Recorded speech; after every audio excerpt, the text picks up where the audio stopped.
Hey everybody, in this video I'm gonna be showing you guys how you can sell EDreams Prime subscription on website. So before we get started, I just want you guys to like this video and subscribe to our YouTube channel for more amazing helpful content like this. With that all being said, let's get started with today's video. Hi guys, so I am on the EDreams website. So to cancel their subscription, you just have to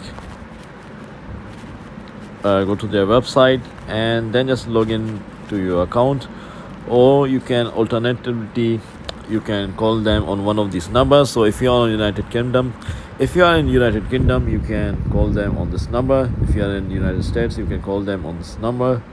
Espana, Australia, Italy.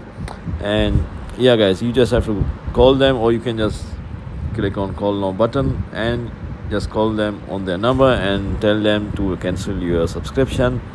And this is how you cancel your subscription on EDreams. This is how you cancel your Prime EDreams subscription.